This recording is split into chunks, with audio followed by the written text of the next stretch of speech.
ఈ యానిమేషన్ క్రైస్తవులకు మాత్రమే.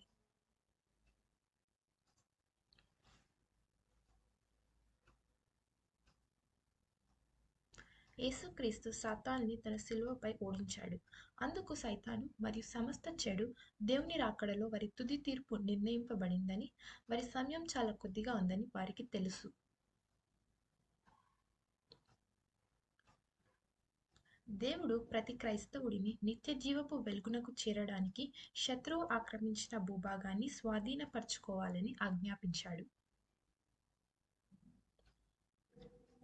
సాతాను కూడా వాని సైన్యానికి అనేక కోటలు, దుర్గాలు, కందకాలను కట్టించి దేవుని బిడ్డలను ముందుకు సాగకుండా ఆపేయమని ఆదేశించాడు.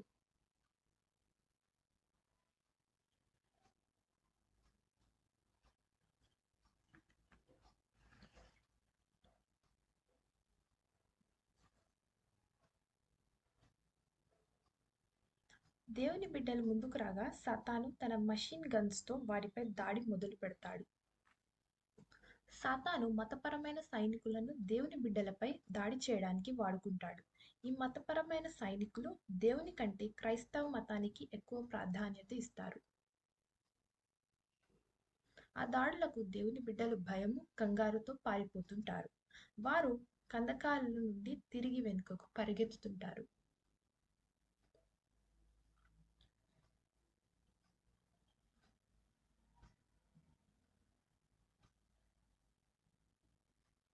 ఆ తర్వాత దేవుని సైనికులు వారి కొరకు కందకాలను త్రవ్వుకొని దాగి ఉంటారు. వారు శత్రువుతో కలిసి ఉన్న మతపరమైన సైనికులతో పోరాటానికి దేవుని ఆజ్ఞ కొరకు వేచి చూస్తుంటారు.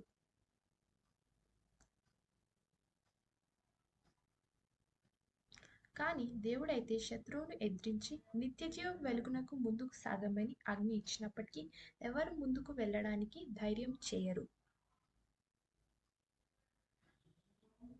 ఏండ్లు గడిచినప్పటికీ దేవుని సైనికులు మాత్రం కందకాలలోనే దాగి ఉన్నారు. వారు ఆత్మీయ పరిపూర్ణతలో లేరు. వారు నిత్యజీవపు వెలుగునకు చేరడానికి నిరాకరించారు.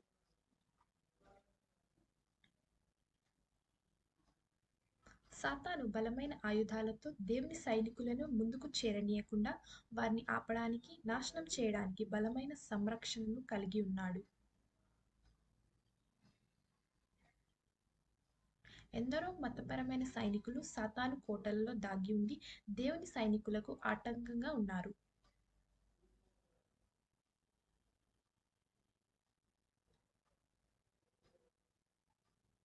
వీరు ఒకప్పుడు దేవుని సైనికులు, కానీ ఇప్పుడు సాతానుకు పనిచేస్తున్నారు. దేవుని సైనికులను అభక్త క్రైస్తవులని భావించి వారికి విరుద్ధంగా ఉన్నారు.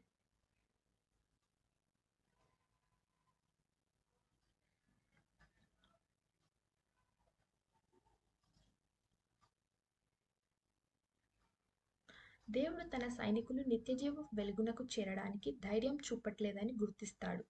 అందుకు దేవుడు వారి యొద్దకు ప్రవక్తలను, మెసెంజర్స్ని పంపుతాడు.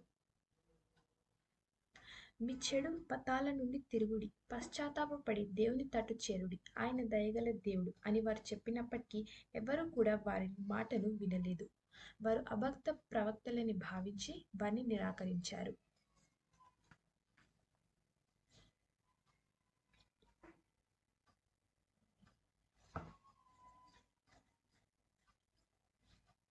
అక్కడ ఒక యవ్వన సైనికుడు ఉన్నాడు.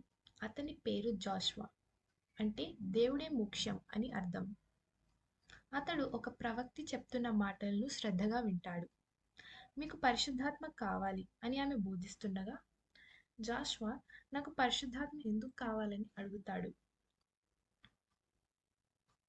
అప్పుడు ఆమె ఒకడు నీటి మూలంగాను ఆత్మ మూలంగాను జన్మించితేనే గాని దేవుని రాజ్యంలో ప్రవేశింపలేడని, శరీర మూలంగా జన్మించినది శరీరం, ఆత్మ మూలంగా జన్మించినది ఆత్మ అని బైబిల్లో రాయబడి ఉండుట చదివినావా అని చెప్తుంది. అవును, ఆ వాక్యాలు నేను చదివాను, కానీ వాటి అర్థం నాకు తెలియదు అని జాషువా చెప్తాడు. పరిశుద్ధాత్మ లేకుండా నువ్వు దేవుని రాజ్యాన్ని చేరలేవు. ఈ లోక మతాలు నిన్ను ఆ రాజ్యానికి చేర్చలేవు. నీ పాపములు కడగబడును. దేవుడు నీకు మరొక అవకాశం ఇస్తాడు. దేవునితో సహవాసం కోసం నూతన బాప్తిస్మము, పరిశుద్ధాత్మ యొక్క నూతన ఆత్మను పొందుకో. పరిశుద్ధాత్మ ద్వారా దేవుని రాజ్యం నీలో నివసిస్తుంది అని ఆమె చెప్తుంది.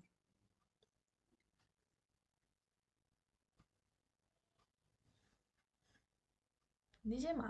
ఇలా నాకు ఎవరు చెప్పలేరు అని జాషువా ఆశ్చర్యపోతాడు. దీని గురించి నీకు ముందే తెలుసు, కానీ దేవుని సత్యం నుండి తెలుసుకోకుండా నీ కన్నులు మూయబడ్డాయి అని ఆమె చెప్తుంది. నిజంగా నేను ఇక్కడుండి విసిగిపోయాను అని జాషువా చెప్తాడు.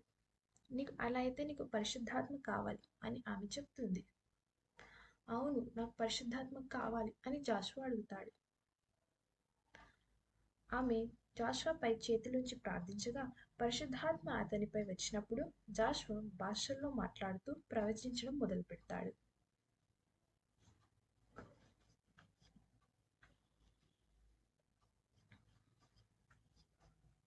ఆమె అక్కడి నుంచి వెళ్ళాగా జాషువా పరిశుద్ధాత్మతో నూతన వ్యక్తిగా మార్చబడతాడు. అతని గ్రీన్ యూనిఫామ్ కొత్తగా మారుతుంది. యేసుక్రీస్తు నామంలో దేవుడు ఆజ్ఞాపించినట్టు నిత్యజీవం వెలుగులోకి చేరుటకు అతనికి సహాయం ఇమ్మని జాషువా దేవునికి ప్రార్థిస్తాడు.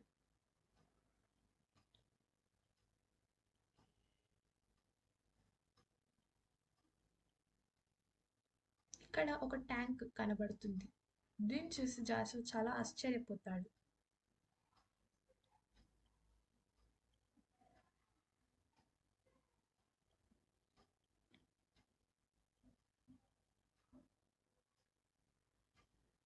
అప్పుడు దేవుడు, అపవాది సైన్యం జయించలేని శ్రేష్టమైన కవచాన్ని నీకు ఇచ్చి ఉన్నాను.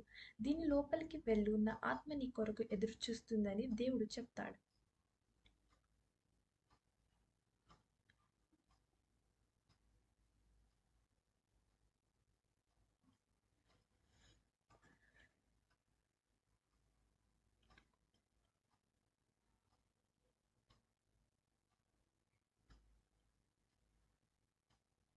ఈ యానిమేషన్లో ట్యాంక్ని పరిశుద్ధాత్మతో పోల్చారు.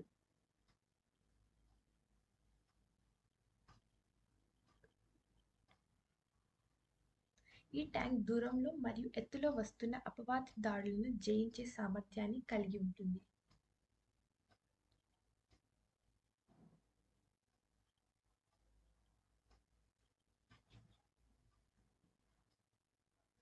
ఈ ట్యాంక్ లోపల జాషువా పరిశుద్ధాత్మతో కూర్చొని ఉన్నాడు.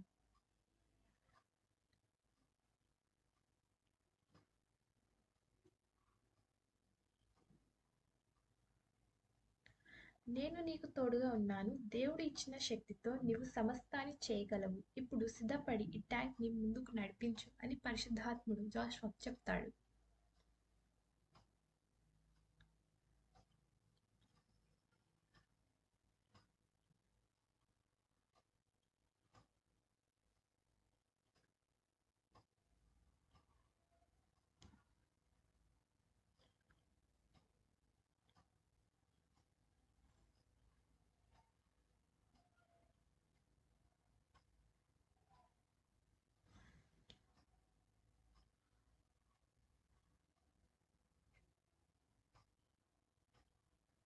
ఈ ట్యాంక్ అందరికీ కనబడదు కాబట్టి అక్కడున్న సైనికులు వీరిని చూడలేరు.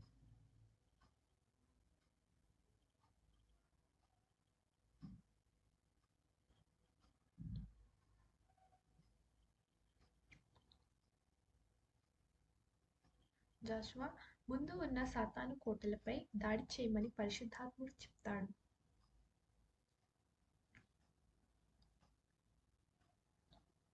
కానీ జాషువాకి ముందు చీకటి తప్ప మరేమీ కనపడదు.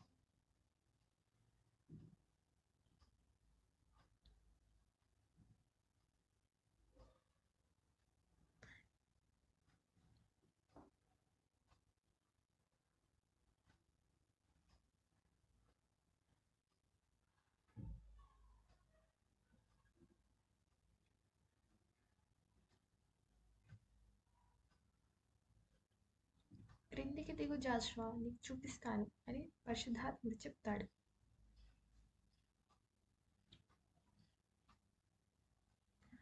పరిశుద్ధాత్మ సహాయంతో జాషువాకి అపవాది సైన్యం కనిపిస్తుంది. వారిని జయించుటకు నేను నీకు తోడై ఉండేదను అని పరిశుద్ధాత్ముడు చెప్తాడు.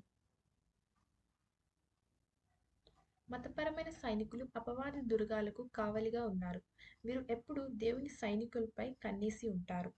దేవుని ఒకడైన సైనికుడు వీరిపై దాడి చేయడానికి సిద్ధమవుతుండని వారికి తెలియదు.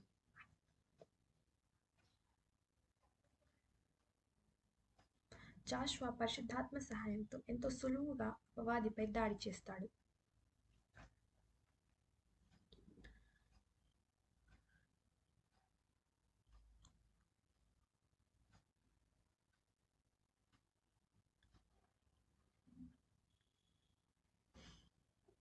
జాషువా చేసిన దాడికి అపవాది కోటలు కుప్పకూలుతాయి.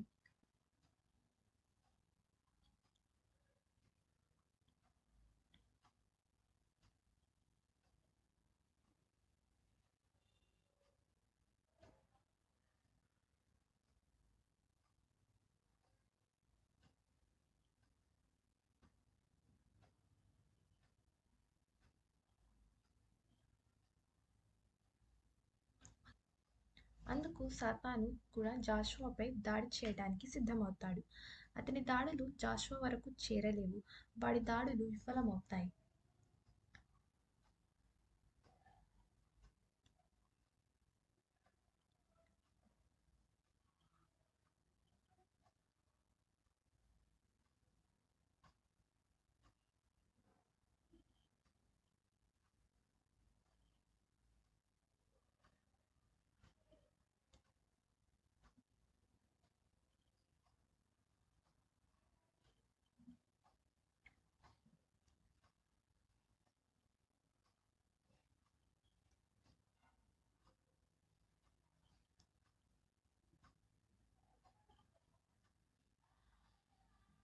జాషువా కూడా అన్ని వైపులా దాడి చేయగా పెద్ద ఎత్తున అపవాదికి హాని కలుగుతుంది.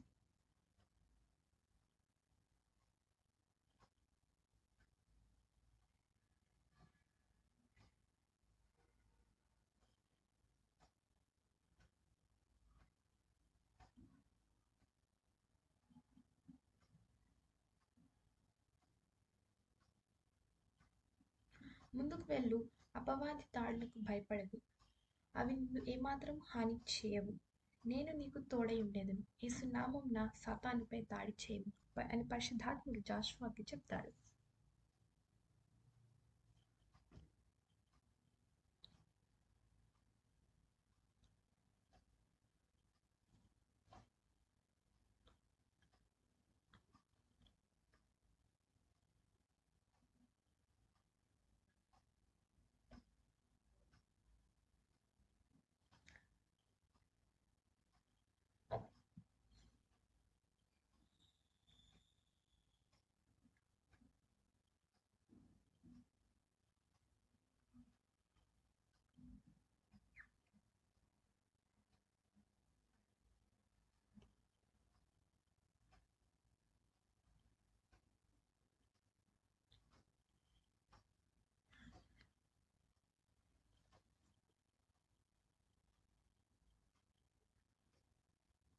జాషువా ట్యాంక్ అపవాది దుర్గాలకు దగ్గరికి రాగా అపవాది సైన్యం వారిపై దాడి చేస్తుంది.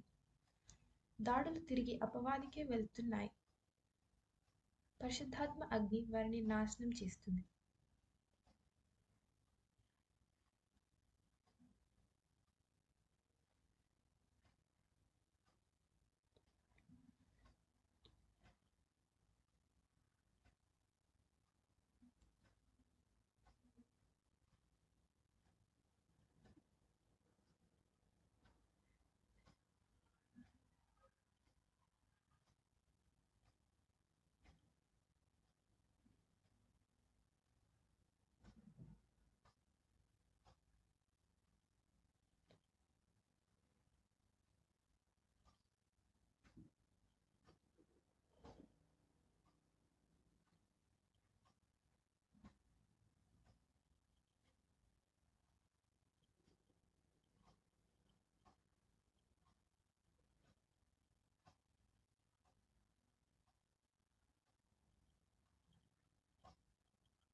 పరిశుద్ధాత్మకు ఏమీ అసాధ్యం కాదు.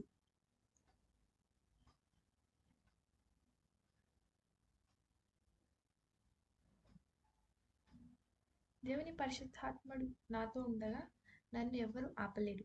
పరిశుద్ధాత్మతో నేను నిత్యజీవ వెలుగునకు చేరెదను అని జాషువా చెప్తాడు.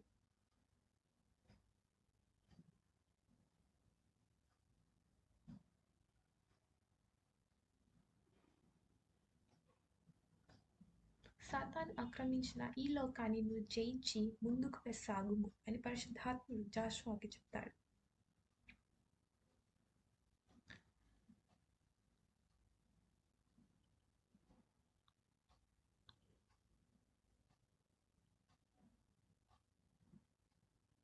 జాషువా దాడులకు అపవాది దుర్గాలు మొత్తము కుప్పకూలుతాయి.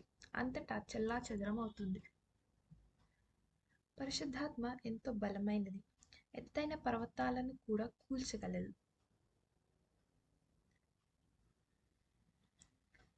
యేసు మిమ్ములను కలవడానికి అప్పుడప్పుడు వచ్చినప్పటికీ పరిశుద్ధాత్ముడు మాత్రం మీతో ఎల్లప్పుడూ తోడుగా ఉంటాడు.